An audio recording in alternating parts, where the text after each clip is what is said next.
Hello and welcome to another video.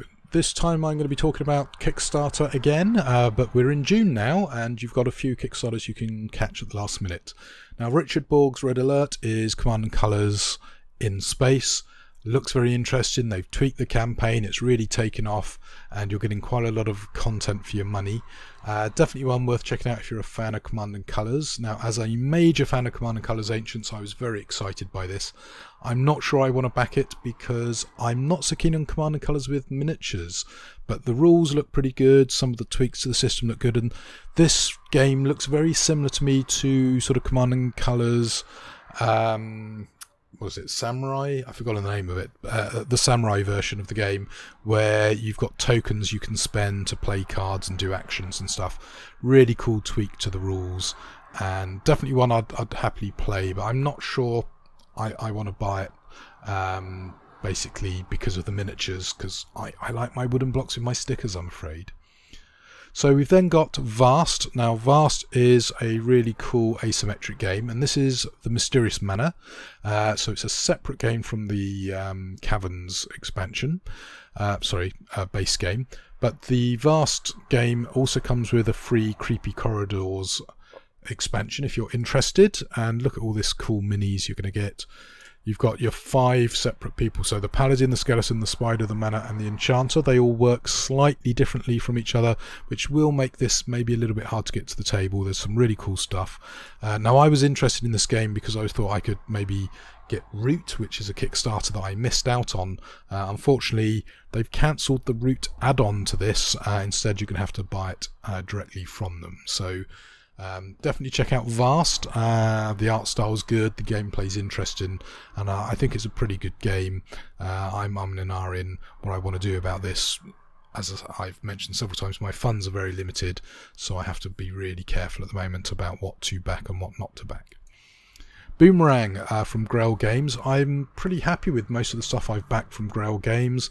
Very rare I'm got a disappointment with the quality of the product. Now I might not like the game, but I definitely enjoy the product. The production standards normally really good. Now this is by Scott Almes, who obviously is the Tiny Epic fame guy, and amongst other things if I remember correctly. And it's got a drafting game where you roll and write and stuff. Looks very interesting, and of course the price is pretty decent as well, so definitely one worth checking out. The game's kind of looking like it's under £20, and you can be pretty sure they'll ship it pretty quickly and at very high quality. And as I say, I've yet to come across a Grail Games Kickstarter where I've been disappointed with the way it's been handled. As I say, unfortunately some of the games they've done haven't worked with my group, and I've had to move the product on, but yeah, never disappointed with Grail Games themselves. Moving away from board games for a moment, we've got Apocalypse WoW, which is a load of 3D files. If you're into Gaslands or Walking Dead or anything like that, you might want to look into this. I mean, look at this freeway, and then this enclosure here. Really cool, really interested in this one. I am a little bit worried about the 3D printing of some of these features, like the lamppost, but definitely one worth checking out, and a pretty good price on that one as well. I've spoken about Escape the Dark Castle before, definitely worth looking at, and they have, I believe on the most recent update, spoilt some of the artwork. If you don't like this style of artwork, well, don't back the game. I love it. I think it looks really cool. In fact, I would say it's slightly better than the original base game, so definitely worth checking out. And this has been a big hit with my sort of non-gaming people. With hardcore gamers, maybe some of the choices are a bit limited, but go check out my video of it, which is up on YouTube. Mountain Witch. Now this is a really cool samurai Ronin dark horror role-playing game. I actually did a trailer for this for my gaming group, and we had a really cool 10-hour game. This is for version 2 and a deluxe edition. And if you have a scroll down, I mean, you've got this lovely evocative artwork, and basically you're all Ronin who have a dark fate, and you are sent to deal with the Mountain Witch. Now that is the basic scenario, and that's sort of pretty fixed. Now this version of the game is going to include, I think, some variants if you want to use the game system but in different settings. However, the setting itself works great because although the scenario's fixed that you are typically Ronins who've been sent to deal with a witch, how you get from point A to point Z is different every time you played it. I've played this game about 3 times and every single session has been different. Now it has helped that I've been the games master running the game, but there you go. And this is definitely worth checking out, and for a mere £30 you can get a basic version, but I recommend you upgrade to the deluxe version, which will come with the cards and the tokens. It means you're going to have a great product, and this game is just fantastic. It's a very light role-playing game, so just be aware of that. So check it out for yourself, but definitely worth a look. Getaway Driver here. Well, Getaway Driver is available for a kind of live playthrough here, as you can see, and it's basically by the co-designer with Tim, who designed games with Tim Fowers. So if the art style and the gameplay and the Kickstarter campaign all looks samey to Tim Fowers stuff, well, there's a good reason for that. It's, you know, one of the co-designers of Tim Fowers, and it's basically the Italian Job in a box, and I like the look of it. It's a little simple game and it's quite cheap, so here you go, nice cheap version, £18, definitely worth a look there. A game that I haven't really got much info on is Tang Garden. Now this looks beautiful with its 3D components and Japanese or Chinese elements. I'm guessing more Chinese than Japanese. Looks beautiful, such a lovely game. Worth checking out just for the sheer aesthetics of it, and I really like the look of the bits that popped up when I first switched to this tab, the metal coin upgrade. There is a rulebook for download as well, which is great to see, but yeah, lovely metal coins, they look really nice. Definitely another one on my radar. Probably not going to back, but I'm definitely going to want to play. So Long My World, I really like the look of this. This reminds me a bit of a role-playing game called Polaris, where you're sort of like, for want of a better word, ice fairies up at the North Pole with like less than 24 hours to live. Well, here you've got a little bit less, a psychological horror card game where you face the inevitable end of humankind. So yeah, it looks sort of interesting. I mean, it's not amazingly beautiful, but it's got a lovely aesthetic to it, and I love this idea of how will you spend your final hours? Will you seek to warm your heart or explore the depths of dark madness by following destructive desires? And yeah, this is definitely worth a look. I mean, you've got the clock here, you've got your Remnant, your Guess Out, your event cards, your end card. I mean, it all looks good, and these beautiful tarot card illustrations. So I'm not sure how I feel about this game. It's definitely one I want to see, and definitely one I'd love to have a copy of, but I don't know. Go check it out, and there is also a version with this beautiful resin mini, which I believe if I scroll down here you will be able to see. And again, there is a rule book for download, so that's good to see. Where is it? Where's the close-up? Come on. There you go. Look at that. I mean, that looks great, doesn't it?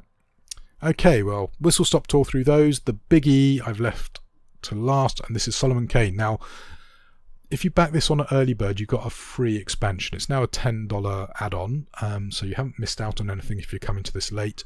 Had a bit of a rocky start with people coming and going and the total bouncing up and down, but you know, they do such a good job over at Mythic Games. The Kickstarter's recovered, and the minis just look amazing. There's lots of really cool Leo live and As live and stuff like that, so definitely go check out their videos. But you're going to get quite a lot of plastic and cards in your box, and the gameplay is very intriguing.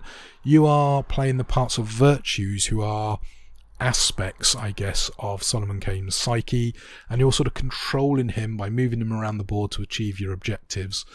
And they are talking about making an option for a player to be the kind of shadows, who are the people set against Solomon Kane. They have got a rule book. Unfortunately, a lot of the game, I think, takes part in your head and on the cards, which obviously the rule book won't show you, but it'll give you a good idea, combined with the lovely minis and the gameplay, as to whether this is something you should back. Now, they are talking about bringing out an all-in pledge sometime after this weekend, I believe, so that might be worth looking at. You're going to get a lot of plastic crack here. I mean, Solomon Kane just looks really cool. And if I scroll down, you've got these enormous miniatures, all of whom actually sort of float. If you notice, the concept is none of them quite touch the ground, because these are spirits, and these are actually your player play-in pieces. You've then got the threats, which I love, are just like swirling cloaks, and then your baddies, including kind of innocent NPCs who may be innocent or not innocent, or depending on the chapter, I guess. And then a load of baddies and helpers, a lot of pirates I notice, and some of these are great. I mean, look at that's just a lovely sculpt there. Now these are 3D renders, however if you watch the Leo live videos he will spoil a lot of minis for you, and they do look really impressive. I'm very impressed by the minis, including one I'm going to be drooling all over in a second. The Death Riders, they were an add-on, but they've now been rolled into the base box, and some extra bits and pieces here. And then this is a special solo mode spirit called Providence. So rather than play with the 4 virtues, you play with just Providence. And then an adventure, Witchfinder General, Matthew Hopkins with a load of cronies. Really do like the look of that as well. And then a whole load of stretch goals being unlocked. And this ogre, I've got a feeling the ogre had been unlocked. Maybe it's just the expansion. But let's keep scrolling. So the add-on here, this is the free add-on for early birds, but a paid add-on for late backers. And yeah, that's pretty cool. The Heart of Africa, this has got some amazing stuff in, and you know, you've got these kind of Zulu-esque tribal warriors. I really quite enjoy the tribal champion. Then you've got these kind of Arabic slavers, and then this very Lovecraftian red horror. Now if you're not aware, Solomon Kane is by the same author as Conan, and of course H.P. Lovecraft was a big fan and did crossovers. So yes, if this looks a bit Cthulhu-esque, there's a good reason for that, because Howard and H.P. Lovecraft kind of riffed off each other. Against the Vampires, lots of cool minis, and of course your vampires here. And then I believe Nakari is the Queen of Vampires. Can't quite remember. I've only just got my book of Solomon Kane. I need to read it so I know what the hell all these characters are. And then yeah, some really cool stuff. And then oh, here it is, this giant snake. I'm hoping I can get hold of one of these for my Conan game, because that is just an amazing sculpt. Although, you know, the snake in Conan's pretty good. This giant snake looks to be actually bigger than the one in Conan. In fact, I think a 28mm mini probably comes up to about its mouth, so it's probably 50 to 70mm high. This mini, it's enormous. Really impressive piece of plastic that's going to be. Now the America New World add-on is just amazing. It's got some really cool Native American figures that paint up beautifully, and these lovely Wendigo figures, and then the witches. So you got the devil, the good twins, and then the 3 Salem witches who yeah, just look amazing, especially when painted up. And then of course we've got a load of bump about how the game works. So yeah, check it out. They are working really hard to get this game changed up, and I think they're having a hard time explaining to people what the game's like, because they can't show you everything. But a few people who played it at UK Expo were pretty impressed by it. But be prepared for the all-in pledge to be quite expensive. Anyway, there you go. I hope one of these has caught your eye. If you're not sure if any of these are any good to you, well, just click Tabletop Games and it will give you a list of all the tabletop games currently on Kickstarter, and you might go through and say, oh, well, you know, I quite like the look of Trickion. So anyway, there you go. Until the next video, happy gaming.